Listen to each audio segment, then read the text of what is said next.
और ये मोह के कारण तुम्हारे जीवन में अज्ञान आया है, मोह के कारण। अच्छा एक बात बताओ, जिनके जीवन में ज्यादा मोह आ जाता है वो अज्ञानी हो जाता है। बड़ा ज्ञानी क्यों ना हो, लेकिन मोह जैसे ही आ जाता है तो ज्ञान पर ग्रहण बन के आता है मोह। मोह क्या होता है? ज्ञान पर ग्रहण बन के आता है। याद रख लेना, ज्ञान पर ग्रहण बन के क्या आता है? मोह ही ग्रहण है ज्ञान का। बड़े बड़े लोगों को देख लीजिए आप कि जब जब भी बड़े बड़े ज्ञानी मोह में फंसे तो अज्ञानी बन गए। मोह ने उन्हें क्या बना दिया? अज्ञानी बना दिया। महाभारत में देख लीजिए आप, धृतराष्ट्र मोह के कारण अज्ञानी हो गया कि नहीं हो गया? सर्वनाश करा लिया उसने मोह के कारण। मैं एक बात कहता हूं, हस्तिनापुर से मेरा मोह है, ये शब्द भीष्म पितामह का है। यही शब्द है ना भीष्म पितामह का कि हस्तिनापुर से मेरा मोह है। मैं हस्तिनापुर से बंधा हुआ हूं, मेरा हस्तिनापुर की सत्ता से मोह है, क्योंकि मैंने हस्तिनापुर का अन्न खाया है, इसलिए मैं बंधा हूं। ईमानदारी से बताओ, सत्ता से मोह किया तो इतना बड़ा ज्ञानी भीष्म जैसा अज्ञानी हो गया कि नहीं? वही विदुर जी को देख लीजिए कि भाड़ में जाए ऐसा हस्तिनापुर, ऐसी सत्ता जो अनीति पर चल रही हो सत्ता। जिस हस्तिनापुर ने असत्य को स्वीकार किया हो, अनीति को स्वीकार किया हो, अधर्म को स्वीकार किया हो, उस सत्ता को मैं स्वीकार नहीं करूंगा, उसका बहिष्कार करता हूं। ये किसने कहा था? विदुर जी ने कहा था। बोलो कहा था कि नहीं कहा था? और बोलो हस्तिनापुर का त्याग किया विदुर ने कि नहीं किया? हस्तिनापुर का त्याग किया विदुर ने, लेकिन हस्तिनापुर की सत्ता का त्याग भीष्म पितामह ने नहीं किया।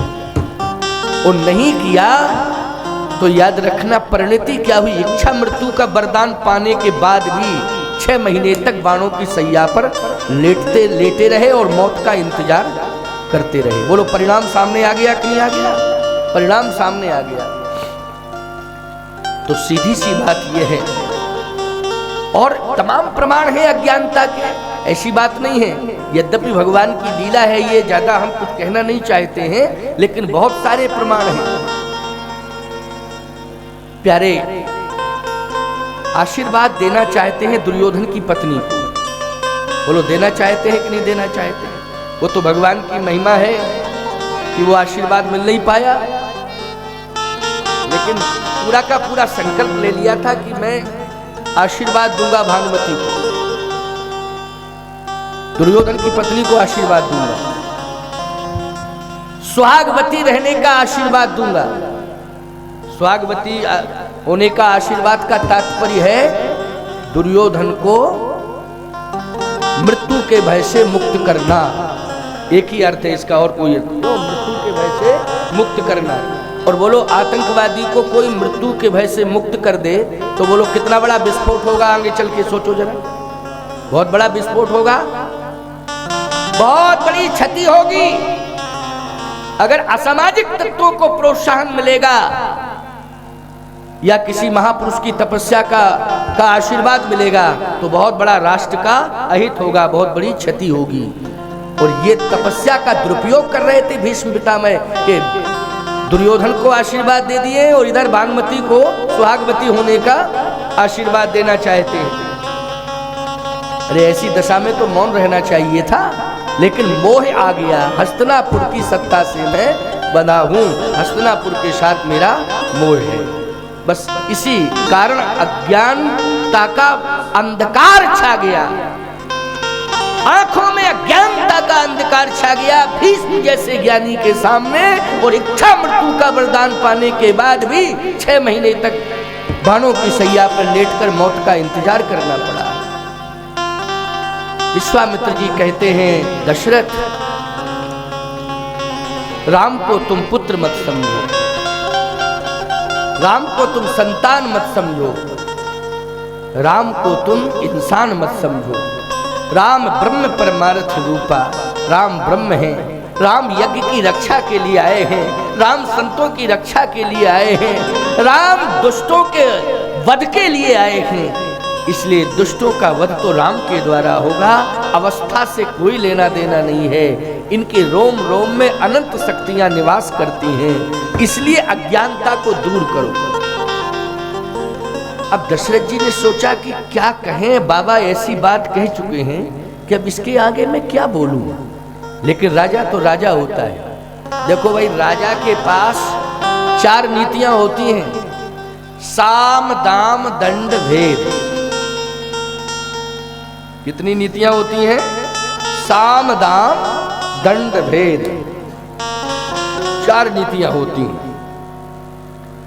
सम्मान किया है महाराज श्री दशरथ ने विश्वामित्र जी का, ये साम नीति हो गई।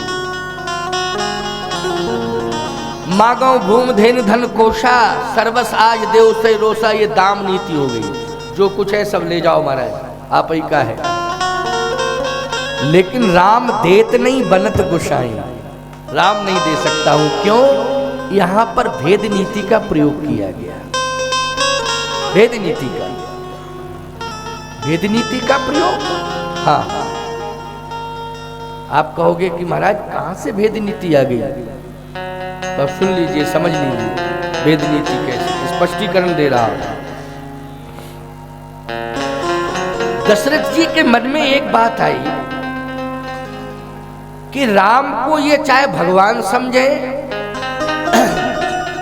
चाहे जो भी समझे, ये इनकी सोच है और मेरी भी सोच है कि राम क्या है, ये मैं भी समझ रहा हूं। लेकिन सही बात तो ये है कि मैं राम को देना नहीं चाहता हूं। राम को मैं देना नहीं चाहता हूं। कोई अमूल्य वस्तु आपके पास हो, अमूल्य, तो अमूल्य वस्तु यदि आपके पास है तो आप क्या ये चाहेंगे कि ये दूर हो जाए मुझसे? नहीं चाहेंगे। और यदि आप ये सोच लें कि इस वस्तु पर आपका भी अधिकार है, तो फिर वो मजबूरी होगी कि आपको दी जाएगी। आपका भी अधिकार है, लेकिन ये समझ लें कि मेरा ही अधिकार है, तो फिर वो वस्तु आपको नहीं दी जाएगी। अब दशरथ जी ने कहा मैं ये नहीं कह सकता हूं स्पष्ट रूप से कि मैं राम को बिल्कुल नहीं दूंगा, आप कुछ भी कहो। उन्होंने तुरंत कहा देखिए महाराज, राम मेरे पास तो है, लेकिन राम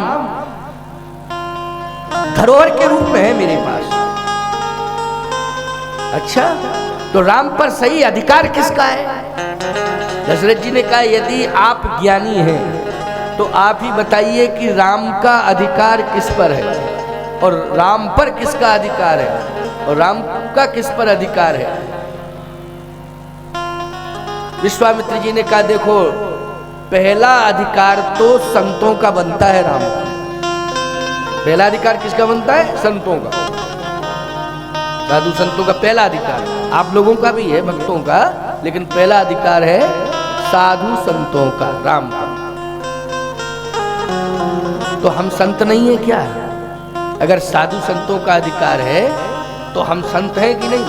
ये क्या मानते हो तुम, पहले ये बताओ। कहे महाराज संत हैं आप, हम मानते। तो जब संतों का अधिकार है तो हम ही तो मांग रहे हैं राम को। जब संतों का अधिकार है तो दे दो राम को।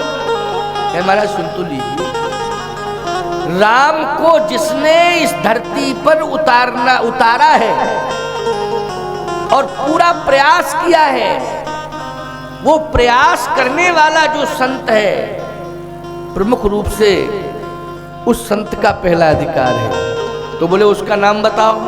कहे वशिष्ठ जी महाराज ने यज्ञ कराया, उसी यज्ञ से प्रसाद दिया अग्निदेव ने, और प्रसाद बांटा गया, उसी से राम आ गए। कल की कथा में यही सुना था ना।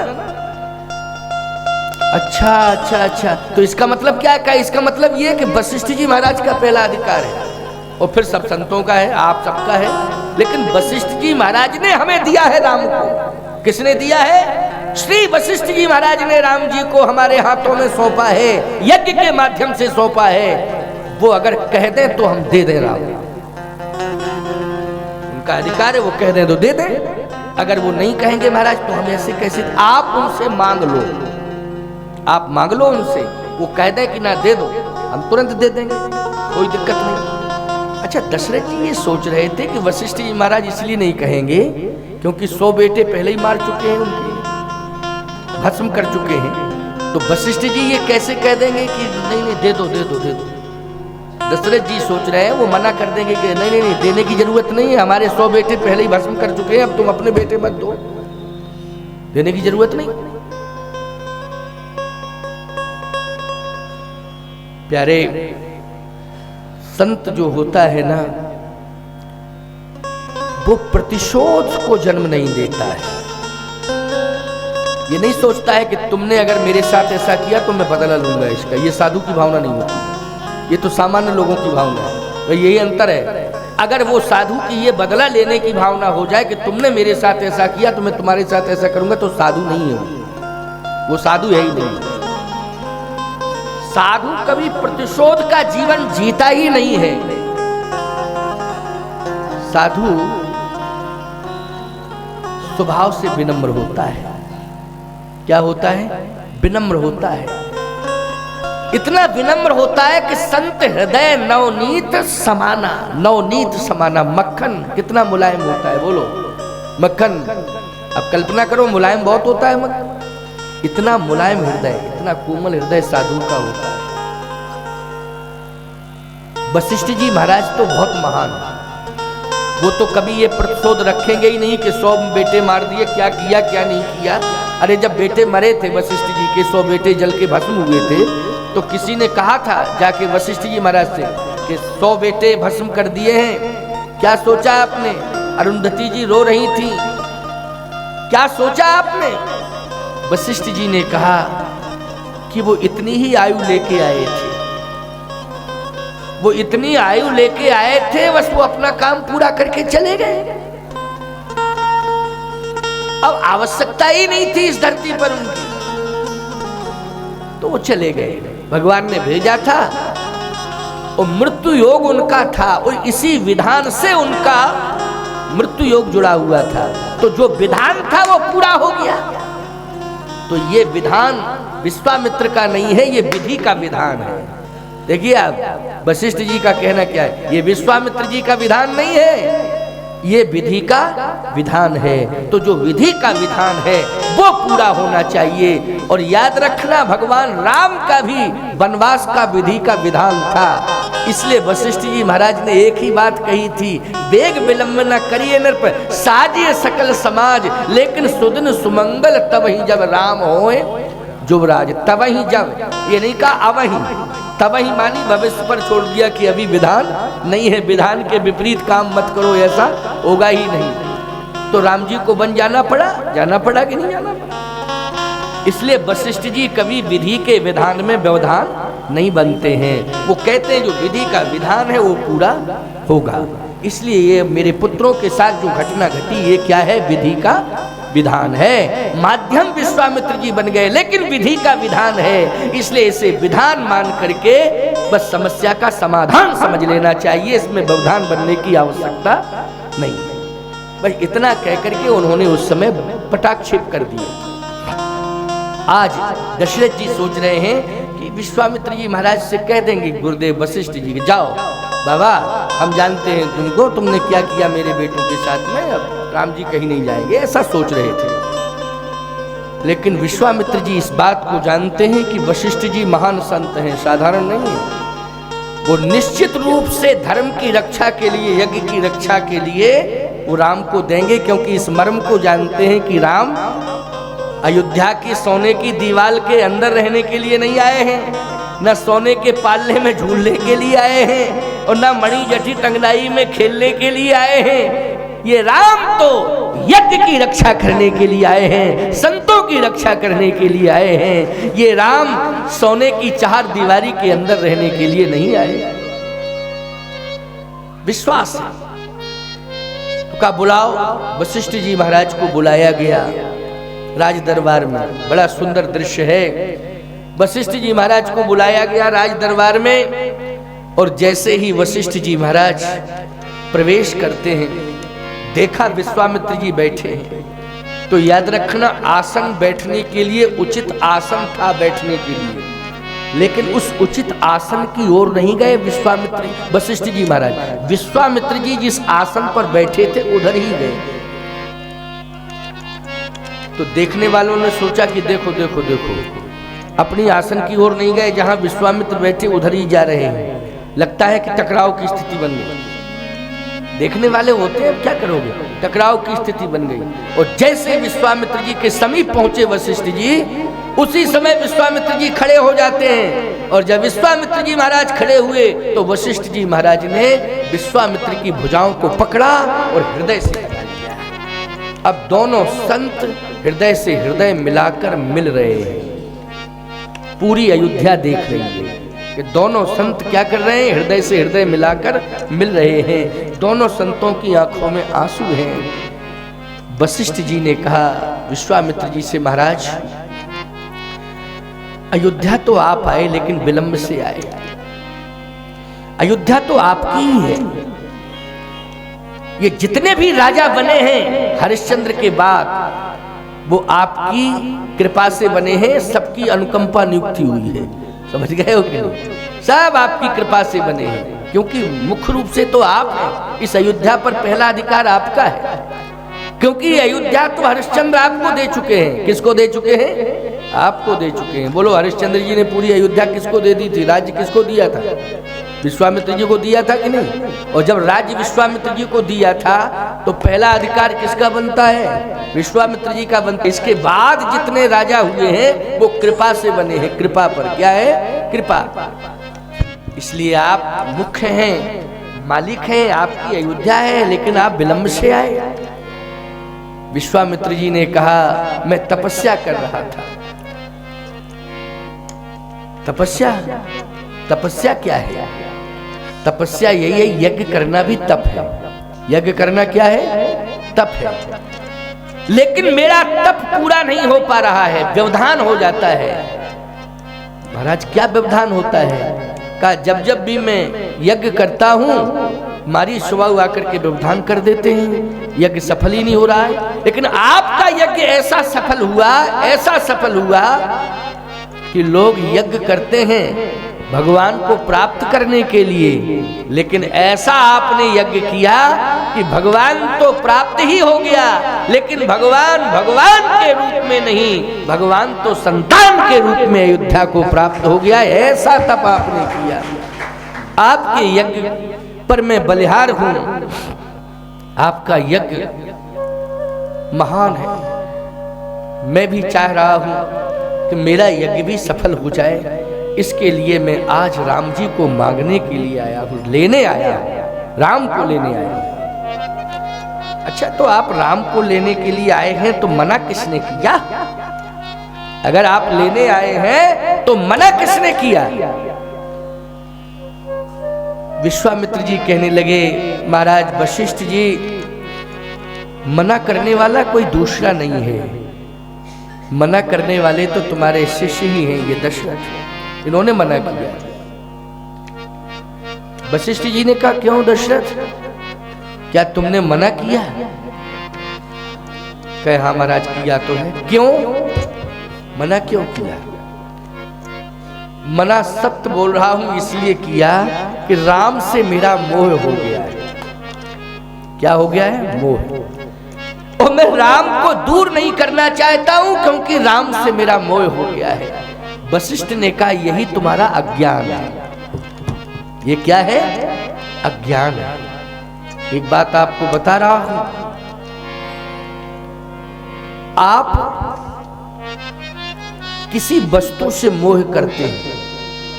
उदाहरण है, किसी वस्तु से आप मोह करते हैं अथवा किसी व्यक्ति से आप मोह करते हैं, लेकिन मोह तो करें आप, लेकिन उसके उत्थान पर भी विचार करें।